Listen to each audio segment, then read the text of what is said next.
Here we have Fantom, symbol FTM versus $, being requested by Mr. Cleanbra, formerly Mr. Clenbra, and Mr. Trendbra as well. But now he's seen the light, and he's dropped the chest bra ways. Anyways, pumping harder than chest bras doing buys and tries. Thoughts on BTC dominance breaking 40%, all starting to run wild. Yeah, man. Well, first things first, let's get through Fantom over here. FTM is obviously looking fucking good. I mean, anything that's not just reapproaches prior optimized, but making new optimized is rather strong. But let's put this into context of the current market. So this is being recorded on September 9th. And this is 2 days after September 7th, which Bitcoin saw about a $10,000 move to the downside. This one hasn't just reapproached the prior optimized. It's pretty much making new optimized already on a closing basis, which is a really good sign, you might say. Obviously, based off the 414, does say that this consolidation is obviously very much mature, or not just mature, but is resolved, and would be looking for I'd be looking for a medium-term move somewhere around the 2-spot extension right here, which is 275 or so, and long-term perhaps into the $4 region. Now, long-term, understand that that is perhaps, months away. Medium-term, more like, a week or two away. But in this case right here, this is looking obviously very, very good. Let's see what Momentum has to say about this one as well. And then we'll come up with invalidation points for where this one very likely does turn around. Now, daily RSI getting way the fuck up there, to be fair. But the problem with this is that we don't have anything resembling bearish divergence until we have a local high in place. And this is obviously not a local high. What I do like to look for in these sort of situations is BBWP, which I expect to get at least above 95 percentile, probably 100 percentile in this case. So this is a fucking mega move right here before the next sort of potential medium term or maybe even daily pullback, reverse probably into, well, in this case, higher lows. But looking at it right now, very, very good. I think it's probably got one more stab higher. Can it maybe go on one of those mega runs here? Maybe yes. Again, considering what Sam Token, fucking Solana's done, and FTX and everything else.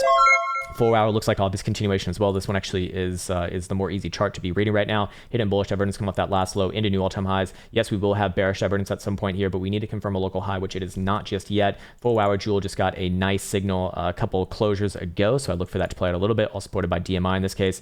And 4 hour BBWP, I mean, you can expect this one to stay high for a while here.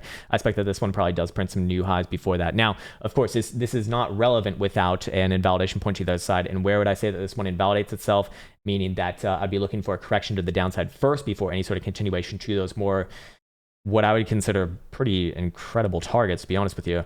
I'd be looking at this area right here. Sorry, I'm going to get rid of this one for the time being, but this area right here would be 150, or technically just below 150. Below there, I would start to call a greater pullback first before anything else, probably back down to about $1 or so. But before then, I am looking for general continuation here. I know it sounds fucking crazy. I imagine this one looks pretty damn good on my trending charts as well. Let's just go double check.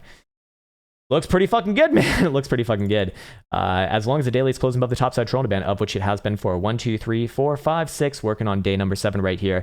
I look for a continuation of trend. Now, of course, the longer that it does this, theoretically, the less likely that it is to, continue to close above there. But obviously, you haven't been making too much money betting against that. Actually, and I got that wrong. It's really started 2 days prior to that, 9 days ago, actually. So working on day number 10, I believe. Looking still pretty damn good here, I suppose. But that condition needs to be met, which would be met with any sort of a daily closure today above 169. So if that continues to be met, I would still be looking for general continuation first before any sort of a medium term or especially long term pullback in this case. Daily PMAR is getting somewhat around critical levels here, but it certainly has been higher in the past, like we saw right here on this high, like we saw right here on this high as well. So can definitely go for a little bit more ADRs. Astronomical right there, but that's not as problematic. That's actually kind of a good signal long term, to be fair, not necessarily short term. So with that said, hopefully that was helpful for FTM. And then